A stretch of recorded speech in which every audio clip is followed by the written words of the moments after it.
এই রক্ষণশীলতার বাংলাদেশ আসলে আমাদের আসল সাংস্কৃতিক পরিচয় না, জাতীয় পরিচয় না।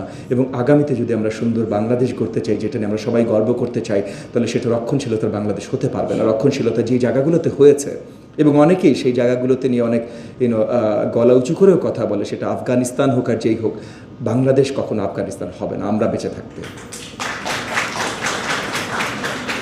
সো আমি সকলকেই, মানে ইউএন থেকে শুরু করে ঢাকা বিশ্ববিদ্যালয়ের সকলকেই রিকোয়েস্ট করব, আমরা মেইন প্রবলেমগুলোর দিকে বা এই জায়গাগুলোতে আখ্যায়িত করে এই দিকে তাকাই। পার্লামেন্টে কয়জন নারী আছে এটা অনেক বড়, অনেক পরের, মানে পার্লামেন্টেও আমরা 50% নারী দেখতে চাই, সেটা ভিন্ন বিষয়, বাট সেটা আরও অনেক পরের আলোচনা।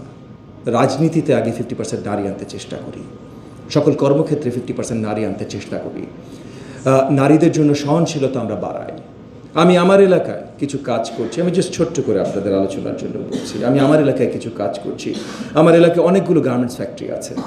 সো আমি একটা উদ্যোগ নিয়েছি আমার এলাকায় প্রত্যেকটা গার্মেন্টস ফ্যাক্টরিতে, আমাদের গার্মেন্টস ফ্যাক্টরিতে যে মা বোনেরা কাজ করেন তাদের জন্য ডে কেয়ারের ব্যবস্থা করতে, যেন তারা বাচ্চা নিয়ে ওই জায়গাগুলোতে থাকতে পারে। Thank you. তো এখানে আমরা গার্মেন্টস মালিকদের সাথেও কাজ করছি। সো তাদেরকেও অবভিয়াসলি ধন্যবাদ জানাতে হবে যে তারাও তাদের উদারতা দেখাচ্ছেন। সরকার থেকে আমরা সহযোগিতার ব্যবস্থা করছি। আমরা মাঝে মধ্যে এই রেটরিকে চলে যাই, নারী মায়ের জাত, নারী আমাদের মা, নারীর জন্য সবচেয়ে বড় সম্মান, এবং এটা সত্যি কথা ভাই, নারীর জন্য সবচেয়ে বড় সম্মান, নারী মায়ের জাতে, সব ঠিক আছে। কিন্তু একবার মা বলে এই সম্মানটা দিয়ে ঘরের ভিতরে আটকে দেওয়ার আমাদের যে প্রবণতাটা আছে, এখান থেকে আমাদের বেরিয়ে আসতে হবে।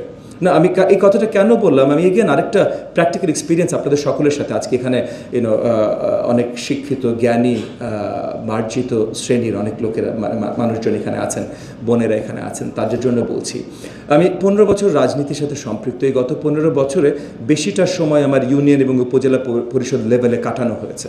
সেই জায়গাগুলোতে আমি যখন স্কুলে যাই, তরুণীদের সাথে কথা বলি, স্পেশালি মেয়েদের স্কুলে যেয়ে কথা বলি, 12-15 বছর বয়স, তাদের সবচেয়ে বড় গর্বের বিষয় হলো তারা নারী, তারা মায়ের জাত।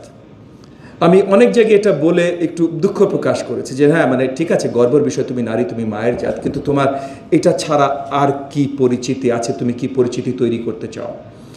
কারণ তোমার লেভেলে একটা, তোমার মেন্টাল লেভেলে একটা ইন্ডিপেন্ডেন্স যদি আসে, তুমি যদি ওইভাবে চিন্তা করা শুরু করো যে হ্যাঁ আচ্ছা ঠিক আছে, আমি সোসাইটি বিল্ডার, ঠিক আছে, বাট সেটাই তাহলে আমি দায়িত্ব নিয়ে সোসাইটি বিল্ড করবো। আমি শুধু নারী মায়ের জাত বাসায় বসে থাকবো না, আমি দায়িত্ব নিয়ে সোসাইটি বিল্ড করবো, ঠিক আছে, তাহলে সেটা করো।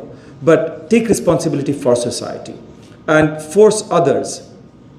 তোমার আশেপাশে যারা আছে তাদেরকেও ফোর্স করো যেন তোমাকে সোশ্যাল দায়িত্ব দিতে তারা বাধ্য হয়।